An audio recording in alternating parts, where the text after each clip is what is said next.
धर्मराज की कहानी। एक गांव में एक बुढ़िया रहती थी। वह खूब व्रत पूजा किया करती थी।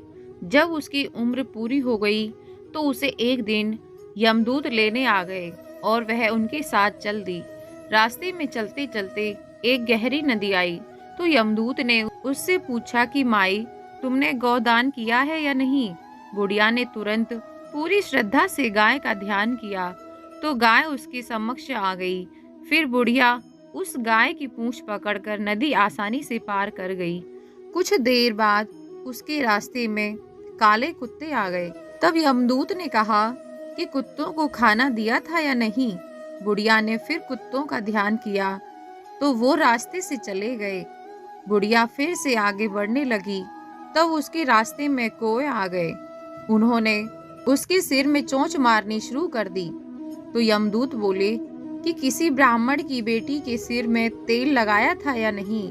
बुढ़िया ने फिर ब्राह्मण की बेटी का ध्यान किया तो कौवे वापस चले गए। कुछ आगे बढ़ने पर बुढ़िया के पैर में कांटे चुभने शुरू हो गए। यमदूत बोले कि कभी आपने खड़ाऊ का दान किया था या नहीं। बुढ़िया ने उसका ध्यान किया तो खड़ाऊ उसके पैरों में आ गए, यानी कि चप्पलें। बुढ़िया फिर आगे बढ़ी तो फिर चित्रगुप्त जी ने यमराज से कहा कि आप यहाँ किसे लेकर आए हो। तब यमराज जी बोले कि बुढ़िया ने दान पुण्य तो बहुत किया है, लेकिन उन्होंने अपने जीवन में धर्मराज के लिए कुछ नहीं किया, इसलिए आगे के द्वार इसके लिए बंद हैं। धर्मराज की सारी बात सुनने के बाद बुढ़िया बोली कि आप मुझे सिर्फ 7 दिन के लिए धरती पर वापस भेज दें। मैं पूरी श्रद्धा से धर्मराज जी का व्रत और उद्यापन करके वापस यहाँ लौट आऊंगी। यमराज ने उन्हें धरती पर वापस भेज दिया। बुढ़िया अपने गांव आ गई और गांव वालों ने उसे भूतनी समझकर अपने घर के दरवाजे बंद कर दिए। वह जब अपने घर गई तो उसके बहू बेटे ने भी डर के मारे दरवाजे बंद कर दिए। बुढ़िया ने कहा कि मैं भूतनी नहीं हूँ, मैं तो धर्मराज की आज्ञा से सिर्फ 7 दिन के लिए धरती पर वापस आई हूँ। इन 7 दिनों में मैं धर्मराज जी का व्रत और उद्यापन करूंगी, जिससे मेरे लिए परलोक के रास्ते खुल जाएंगे।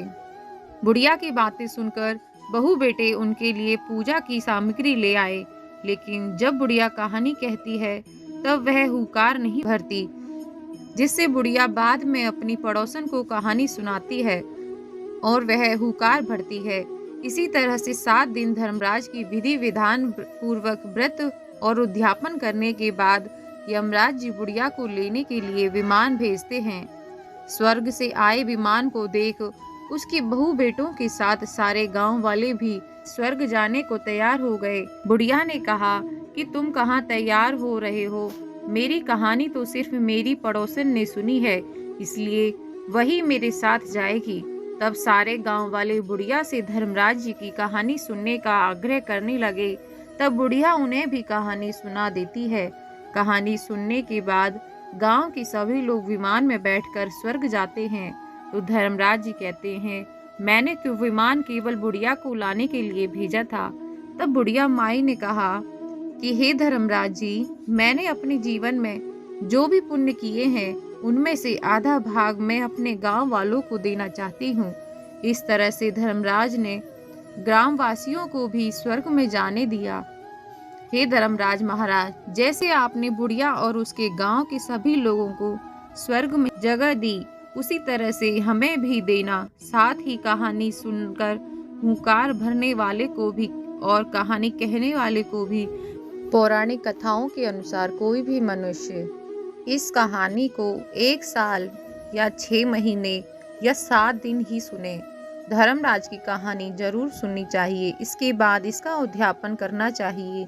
उद्यापन में बिस्तर, छतरी, टोकरी, टॉर्च, साड़ी, ब्लाउज का कपड़ा, चप्पल, जूते, बाल्टी, रस्सी, दाल, यमराज जी की लोहे की मूर्ति या फिर लोटे में शक्कर भरकर 5 बर्तन, धर्मराज जी की सोने की मूर्ति, चांदी का चांद, सोने का सूरज, चांदी का सतिया ब्राह्मण को दान में देना चाहिए। हाथों में कुछ गेहूं के दाने लेकर कथा सुननी चाहिए।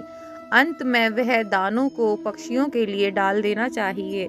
इससे आपकी पूजा भी सफल मानी जाती है। बोलो धर्मराज महाराज की जय।